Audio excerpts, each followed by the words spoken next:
Materialnya, kupikir awalnya plastik ya, ternyata nggak. Di tulisan Toyota di sini nggak mungkin ada tulisan Honda. Rata lurus untuk bagian baknya, jadi kelihatan lebih tegak ya si Hilux.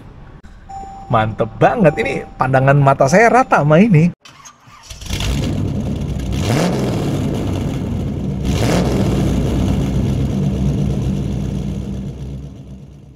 Halo Mas, assalamualaikum warahmatullahi wabarakatuh. Balik lagi dengan saya Anwar di A4 Otomotif, dan mobil yang ada di belakang saya ini kalian pasti udah lihat. Ini adalah Toyota Hilux edisi terbaru di tahun 2023, dan ini adalah mobil yang sangat cocok buat kalian yang menyukai mobil double cabin dengan transmisi atau sistem penggerak 4x4, dan mobil ini cocok untuk kalian pakai jalan-jalan atau bahkan kalian pakai ke medan tambang atau ke perkebunan atau sekedar buat hobi-hobi ya, little off-road termasuk overlanding. Nah, kita bahas tentang si Toyota Hilux ini dan seperti apa mobilnya. Seperti ini tampilannya, bos. Ini adalah Toyota Hilux edisi terbaru yang warna silver. Dan kalau kita lihat di bagian luar, mobil ini memang kelihatan gagah dan kekar ya untuk Toyota Hilux. Menjadi pesaing berat daripada si si Mitsubishi Triton, lalu kemudian Isuzu MU-X, Nissan Navara. Mobil ini menjadi salah satu yang paling banyak dibeli di Indonesia. Apalagi mobil ini termasuk yang juara rally Dakar ya, sekalipun kita tahu bahwa untuk yang versi Dakar itu tentunya nggak menggunakan mesin atau ya hanya menggunakan kulit daripada si Toyota Hilux. Nah, untuk Toyota Hilux ini kalau kita lihat ya, di bagian over fendernya kelihatan kekar termasuk di bagian belakang, dan di sini pasti ada logo 4x4-nya dibikin lebih besar lagi karena memang mobil ini menggunakan sistem penggerak 4x4, dan ini adalah yang Hilux tipe G. Nah, untuk bagian belakang lampunya masih menggunakan bohlam semua, ini bohlam, bagian bawah juga bohlam untuk lampu seinnya, ada lampu mundurnya. Pasti udah dapat bumper di bagian belakang sini buat buka tutup pintunya, warnanya chrome, dan di bagian atas ada high mount stop lamp, dan nggak ada kamera mundur, hanya ada tempat buat taruh plat numbernya, dan ini di finishing dengan chrome. Dan ini materialnya, kupikir awalnya plastik ya, ternyata nggak. Di bagian atasnya aja yang plastik warna hitam doff. Ada tulisan Toyota di sini, nggak mungkin ada tulisan Honda, nggak ada Honda Hilux. Terus di bagian sini lampu-lampunya sama, dan untuk baknya ini, nah kayak gini, wah berat juga ya. Nah, yang beda di Hilux itu baknya di sini dia nggak pakai sling tapi pakai besi ya, yang ditekuk kayak gitu, dan udah dilengkapi dengan liner di bagian baknya, jadi nggak usah khawatir bakal baret-baret atau karatan. Dan si Hilux itu benar-benar flat ya, rata lurus untuk bagian baknya, jadi gampang pada saat kita mau pasang penutup bak atau modifikasi penutup baknya. Di sini tempat buat ngikat barang-barangnya juga ada semua, dan di bagian atas ada pagernya buat menghindari barang yang ada di bagian kargonya atau bagian bagasinya ini membentur ke arah kaca. Nggak ada di fogger belakang untuk bagian kaca belakangnya, dan ini cukup berat juga untuk buka tutupnya. Nah, di bagian samping nih kelihatan ya, di sini ada lekukan keluar, itu membuat bodi mobil ini jadi kelihatan lebih kekar dan lebih lebar. Dan untuk velgnya pakai single tone warna dark chrome kayak gitu, bukan dark chrome, warna grey yang lebih kental kayak gitu, dengan rem belakangnya masih menggunakan tromol. Bannya pakai Grand Track 265/65 ring 17 ya, sering 17, dan kelihatan tuh nomor rangkanya di sini dengan chassis yang cukup tebal juga dengan per daun yang ini pastinya akan sangat mumpuni untuk dipakai membawa barang tuh. Per daunnya kayak gitu, dan kelihatan bling-bling dan glossy banget. Nah, di bagian dalam sini ada mudguard-nya, terus knalpotnya ditaruh di bagian bawah situ untuk katalisnya. Dan mobil ini juga dilengkapi dengan footstep pastinya di bagian samping, memudahkan kita buat naik turun. Handle pintunya dia pakai yang warna chrome di bagian depan belakang, bagian depan juga sama. Dan kalau kita lihat di sini belum ada tombol-tombolnya, mobil ini belum support smart key keyless. Udah dilengkapi dengan talang air, dan untuk di lampu seinnya dia dilengkapi lampu sein di bagian spionnya, dan finishing spionnya bagian atas warna glossy.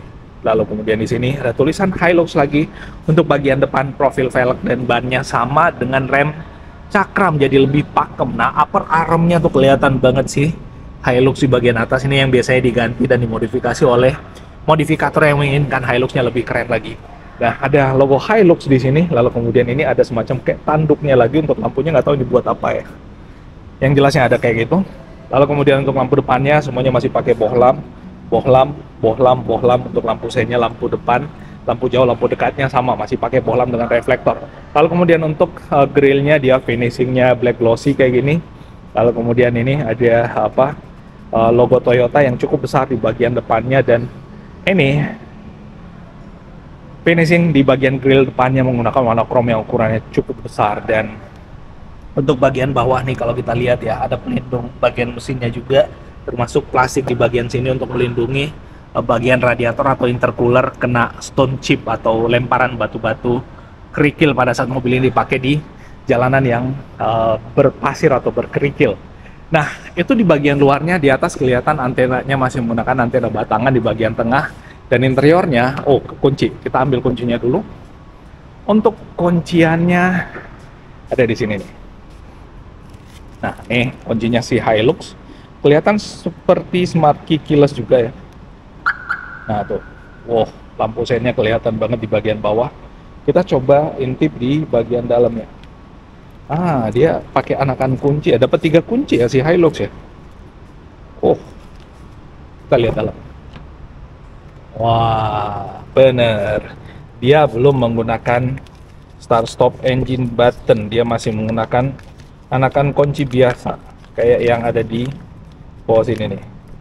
Nih, sorry kalau goyang-goyang kameranya karena kita lagi akses ke kuncinya kayak gini. Dan ya, ini bukan buat mobilnya ternyata. Kunci buat mobilnya yang sistem flip itu. Sorry kalau kamera itu yang goyang. Dia yang ini harus ya. Nah kan. Ya, kurang lebih kayak gitu. Nanti kita lihat bagian dalamnya.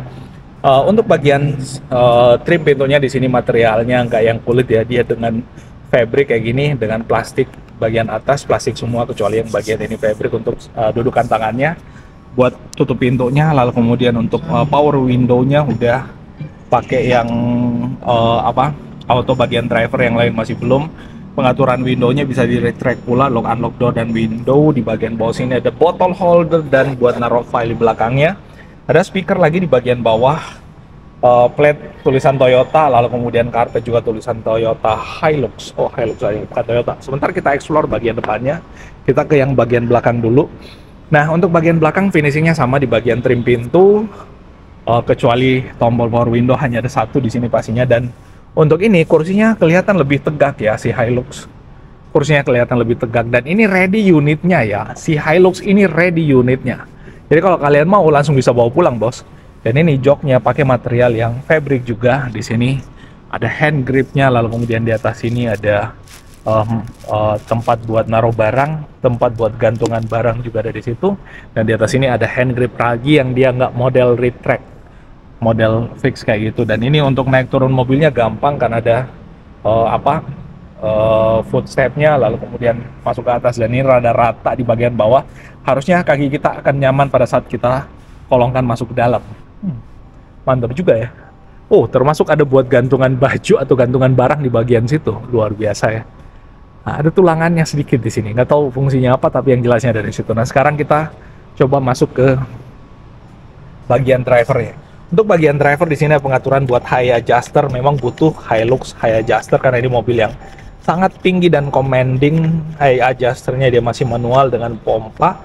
Di sini buat recline-nya dan sliding-nya pastinya di bagian bawah sini. Nah, yang ini transmisi manual, kelihatan ada 3 pedal di situ dan ada bagian mesinnya. Terus di sini buat ke tempat buat naruh botolnya, dan itu bisa didinginkan oleh AC-nya, luar biasa. Ini ada slot dummy buat tempat start stop engine buttonnya. Setirnya itu finishingnya dengan bukan kulit ya, kayak gitu. Nah, terus kita coba naik ke dalam.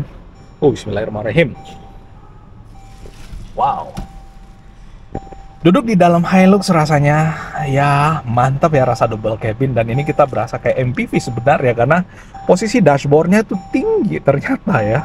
Tapi sekali lagi ini high adjusternya bisa diatur, bisa dinaikkan kalau kita mau lebih rasa commanding. Tapi untuk posisi yang agak ke bawahnya itu cukup jauh bawah. Nah, tuh. Ini yang membuat mobil ini juga berasa kayak kalau kita mau mengemudikan Hilux rasa sedan, ya kayak gini, Bos. Tuh. Nggak kelihatan kap mesinnya bahkan kalau yang paling ke bawah. Wow. Mantep banget, ini pandangan mata saya rata sama ini untuk saya yang 168 ya. Jadi untuk orang yang sangat amat tinggi itu tetap bisa mengemudikan Hilux. Nah, di bagian sebelah kanan ada entertainment semua, ngangkat tutup telepon, sama di bagian sebelah kiri voice command juga ada, volume juga ada, modenya ada. Dan untuk speedometernya dia masih analog semua. Untuk RPM-nya, lalu kemudian speednya bisa dilihat di situ.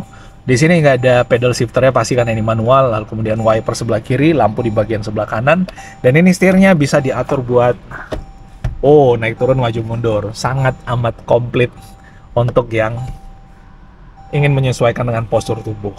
Wah, sayangnya ini bukan kulit ya, tapi pasti ada yang kulit yang trimnya lebih mewah dari ini. Di sini juga untuk parking brake-nya dia masih menggunakan plastik, belum yang kulit. Tuas transmisinya manual dengan 5 percepatan plus 1 gigi mundur, dan di bagian sini tempat buat taruh barang di bagian bawah sangat luas ya, termasuk ini armbrake-nya, armrest-nya yang finishingnya fabric kayak gitu. Lalu kemudian tempat buat naruh minuman atau cup holder di bagian sini materialnya fabric semua. Lalu di bagian sini itu tempat buat naruh barang, di atas juga ada, jadi 2 tingkatan tempat buat naruh barangnya. Wah, mantep banget. Nih indikator buat kalau ada penumpang yang nggak pakai seat belt. Head unitnya posisinya ada di bagian sebelah kanan sini. Lalu kemudian head unit udah touchscreen, blower AC di bagian atas.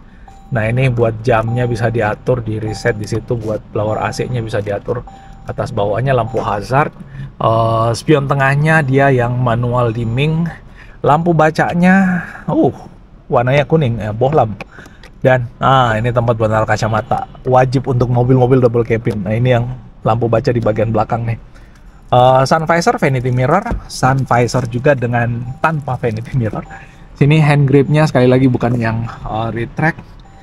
Dan wah, AC-nya dia model kompor kayak gini, termasuk untuk 4x4-nya dia yang model putaran. Jadi nggak yang model tuas lagi, apalagi model yang knock. Dia model putaran biasa kayak gini. 120 watt 12 volt untuk di sini, termasuk di bagian sebelah kiri juga ada. Ada lampu fog lamp biasanya kalau nggak salah yang di bagian sebelah kiri. Lampu cabin ya kurang lebih.